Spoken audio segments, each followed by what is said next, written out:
Olá pessoal, hoje eu estou aqui no Jequitibá, aqui na APA, em Valinhos. Eu vou ler um trecho do livro do Castaneda aqui, que tem a ver com depois que eu saí de São Tomé, o que aconteceu, o caminho que eu levei, né? Então ele fala assim, Castaneda fala o seguinte: meio queixoso, disse-lhe que havia feito com que me sentisse muito desconfortável, recusando-se a falar comigo nos últimos 2 dias. Ele olhou-me e arqueou as sobrancelhas. Um sorriso brincou em seus lábios e desvaneceu-se. Percebi que estava dando-me a saber que eu não era melhor que Lagorda. Estava provocando sua vaidade, disse com expressão de censura. A vaidade é nosso maior inimigo. Pense sobre isso. O que nos enfraquece é nos sentirmos ofendidos pelos feitos e desfeitos de nossos semelhantes. Então, como estava dizendo, pessoal, depois que eu saí de São Tomé, começou o verdadeiro trabalho. Eu comecei, primeiramente foi por parar, né, de tocar, desistir da música, e isso me abalou bastante. Mas as revelações que as entidades faziam me ajudavam muito. E aí fez-me compreender que em outra vida eu já tinha conseguido, tinha conquistado tudo aquilo. E, na verdade, tudo aquilo era o ego, né? Era a vaidade, né, se manifestando. Durante bastante tempo, no começo, eu fiquei só recebendo, conhecendo algumas histórias, escutando algumas histórias, mas eu levava a vida basicamente normal. Eu só tinha realmente parado de tocar. E aquilo ali foi me levando, né, a depressão, uma coisa assim. Mas na verdade tudo aquilo era o começo do, era começo desse trabalho, de todo o trabalho que eu tinha que fazer comigo mesmo, um trabalho interno, um trabalho de autoconhecimento. O que acontecia é que, na verdade, eu não tinha ideia de quem eu era. Tudo era coisa que foi impregnado na cabeça da gente desde que a gente nasce, as pessoas que a gente gosta, a influência, o que eles falam. Então, você fala, eu gosto disso porque escutou alguém falar, eu gosto daquilo porque o outro falou. Eu faço isso porque eu quero fazer parte da turma, eu estou junto com eles. Então, tudo isso tinha que ser trabalhado. E eu nem sabia que existia essas coisas comigo, né? Esses problemas. Eu sabia que alguma coisa estava meio que errada e que eu tinha que consertar, é óbvio, né? Mas eu não sabia o que, nem porquê. Na verdade, eu nem conhecia direito os meus sentimentos. Mas, no final das contas, tudo deu certo.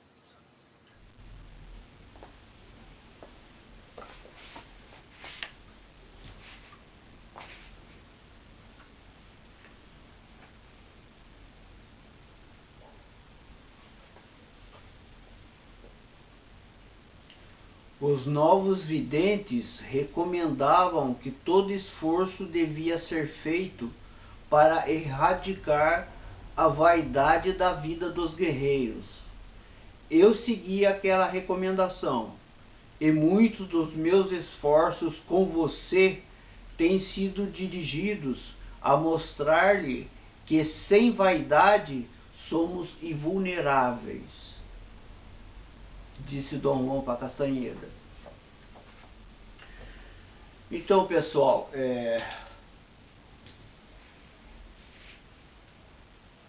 eu aqui em Campinas, de volta de São Tomé, eu continuava a vida normal, como eu estava falando. O que eu falo de vida normal? Eu estava ainda no sistema, dentro do sistema, na disputa, pensando em patrimônio, pensando em conta no banco, em trabalho, no que eu vou ganhar, como é que eu vou me sustentar, é óbvio, né? A gente fica, a gente tem que ir no supermercado, tem que pagar as contas. Então, isso força a gente dentro do sistema. Mas vocês podem lembrar que Jesus, né, Mestre Jesus já falou, está na Bíblia, porque se preocupe com o que comer, com o que vestir. Já dando aí um toque, né? Mas a gente vive no sistema. Vivia no sistema, né? Ou vive no sistema, não sei até que ponto a gente consegue se libertar disso. Eu já não me preocupo muito não, mas voltando lá. Então eu estava na disputa, estava naquela adrenalina e obviamente eu vibrava principalmente a frustração, né? Porque nessa disputa, quem está em primeiro lugar lá é o Elon Musk, sei lá, né? E o resto da humanidade, que são 9 bilhões de pessoas, né? Tá o Elon Musk lá em primeiro lugar e o resto, tá tudo no, né? Então é uma coisa ilógica, né? Uma coisa irracional na sociedade, no sistema, certo? Então eu vivia na frustração naqueles dias de 2005, 2006, aqueles tempos todos lá. Recebia lá uma orientação ou outra, falava da negatividade que eu exalava, né, porque era frustração, não conseguia fazer as coisas que queria, tal, mas já pelo menos tinha em mente que alguma coisa estava errada e estava buscando o que... Eu nem sabia que eu sentia frustração. Eu sabia que eu tinha que conquistar alguma coisa. Depois que parei com o negócio da música, eu vi que, né, comecei a entender melhor, a procurar entender quando no aprendizado se fala que não importa a vitória.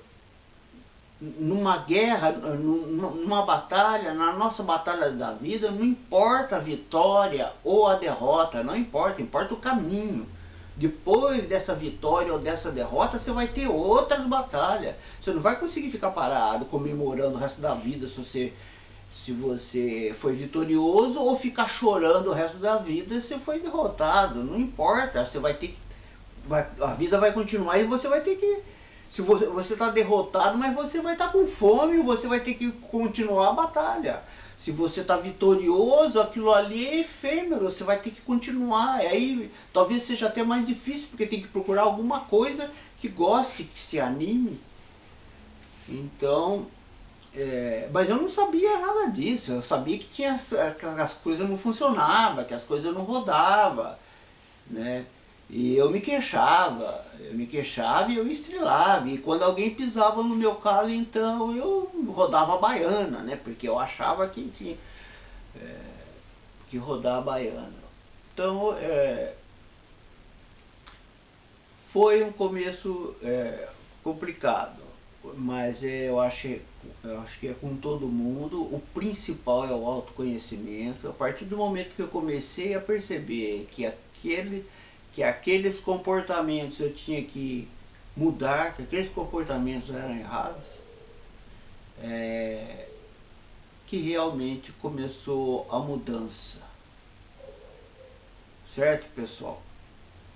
Então, eu vou continuar relatando os anos seguintes nesse aprendizado, que eu chamo no caminho do guerreiro. Eu tomo emprestado do Castaneda, né, da doutrina tolteca, né, mas eu levo também os ensinamentos do meu povo, dos meus ancestrais, principalmente porque eles que fazem parte, que eu faço parte dessa egrégora, né? Então a gente tem missões entrelaçadas, né, combinadas. Então eu procuro seguir os ensinamentos dos meus ancestrais e coloco alguma coisa do xamanismo, principalmente do Castanheira na minha vida, que também me ajudou muito. E, inclusive porque existe a presença dele, eu já relatei em vídeos, né? A presença do espírito deles em contato, porque também o Caiamã é conhecido, é um líder muito conhecido. Eu falo nos meus livros quem foi Caiamã, procurar aí, tem na descrição no livro. Então, é isso aí, pessoal. Eu vou continuar relatando a continuidade disso e passando os ensinamentos que eles me passaram e como eu fiz para ir me lapidando, tá certo, pessoal? Muito obrigado por assistir.